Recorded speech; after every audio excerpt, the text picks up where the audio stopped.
Assalamualaikum warahmatullahi wabarakatuh. Selamat pagi. Apa kabar kalian?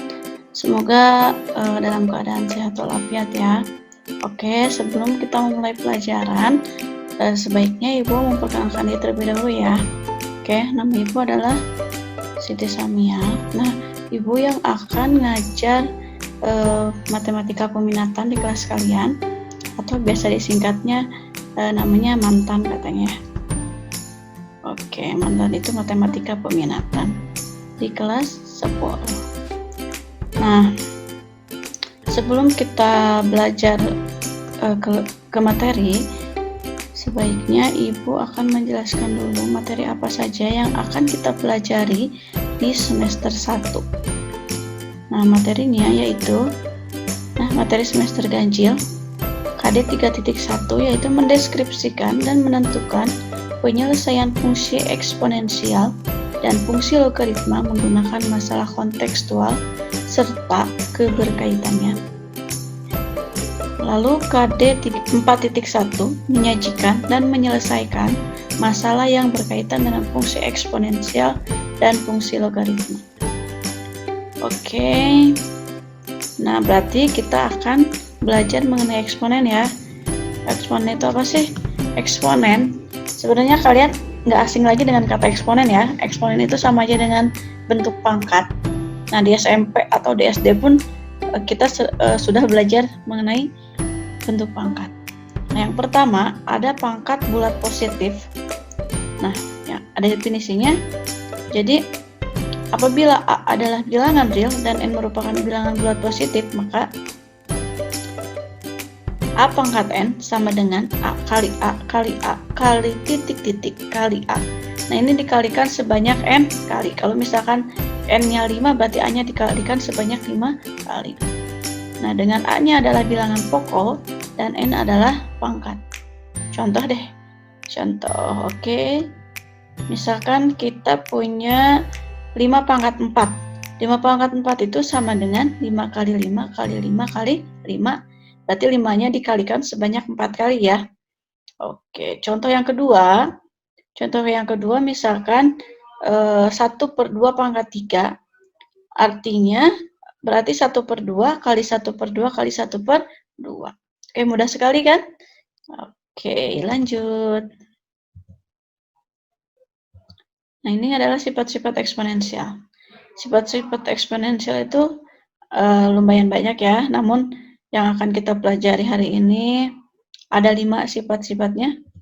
Yang pertama, misalkan kita punya A pangkat M kali A pangkat N. Nah, A pangkat M dikali A pangkat N sama dengan A pangkat M tambah N. Jadi kalau dikali, dia ditambahin ya pangkatnya. Oke, contohnya nih. Kalau misalkan kita punya 2 pangkat 4 kali 2 pangkat 3 sama dengan 2 pangkat 4 tambah 3. Jadi si pangkatnya tinggal ditambahin aja ya, berarti 4 tambah 3. Hasilnya adalah 2 pangkat 7. Oke, contoh yang kedua, sifat yang kedua ya. A pangkat M bagi A pangkat N sama dengan A pangkat M dikurangi N. Nah, kalau dia dikali pangkatnya ditambahin, berarti kalau dibagi jadi kurangin. Contoh, misal kita punya 3 pangkat 6 dibagi 3 pangkat 2 sama dengan 3 pangkat 6 dikurangi 2. Hasilnya adalah 3 pangkat 4. Mudah sekali ya. Oke, lanjut. Sifat yang ketiga, misalkan kita punya A pangkat M, dipangkatin lagi N. Nah, ini sama dengan A pangkat M kali N. Jadi si pangkatnya tinggal dikalikan. Contohnya, nih, kita punya 2 pangkat 3, lalu dipangkatin lagi 5. Berarti 2 pangkat 3 kali 5. Si 3-nya dikalikan dengan 5. Hasilnya adalah 2 pangkat 15. Oke, ke nomor 4. Sifat yang nomor 4 adalah A per B pangkat M. Ini sama dengan A pangkat M per B pangkat M. Dengan B-nya itu tidak boleh sama dengan 0. Nah, kenapa B-nya tidak boleh sama dengan 0? Karena apa ya? Karena kalau bilangan berapapun kalau kita bagi dengan 0 hasilnya tidak ada ya nantinya ya. Atau tak terdefinisi. Makanya si B-nya harus nggak boleh 0 gitu.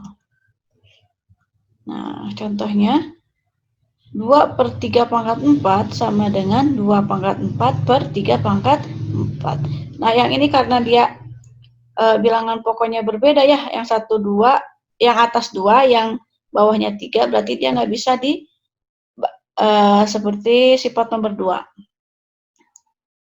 Oke, yang kelima sifatnya adalah A kali B pangkat M. Ini sama dengan A pangkat M dikali A pangkat N. Contohnya adalah ini ya. Kalau kita 3 kali 6 pangkat 2 sama dengan 3 pangkat 2 dikali 6 pangkat 2. Begitu. Ini baru 5 ya. Nanti kita lanjutkan lagi ke pertemuan selanjutnya. Oke. Nah, lagi ngapain? Lagi mikir ya. Kira-kira apa yang harus diingat? Oke, yang harus diingat adalah yang pertama, ini boleh kalian cek di kalkulator ya. Boleh dicek di kalkulatornya bahwa 0, A pangkat 0 ini hasilnya adalah 1 untuk setiap A anggota bilangan real dan A-nya tidak boleh sama dengan 0. Jadi kalau misalkan A-nya itu adalah 1000, 1000 dipangkatin 0 hasilnya pasti 1. Kalau nggak percaya silahkan dicek di kalkulatornya.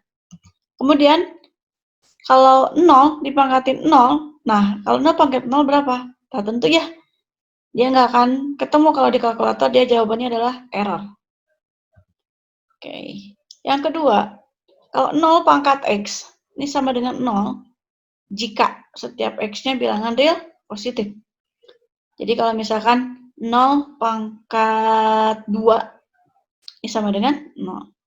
0 pangkat 10 misalkan, hasilnya juga 0. Nah, tapi kalau 0 pangkat X, dia hasilnya akan tak terdefinisi untuk setiap X bilangan real negatif. Jadi yang min gitu ya, kayak 0 pangkat negatif 2, ini bakalan tidak terdefinisi. Oke, sampai di sini dulu ya. Nanti kita lanjut ke pertemuan selanjutnya. Kita masih membahas tentang eksponen juga. Oke, wassalamualaikum warahmatullahi wabarakatuh.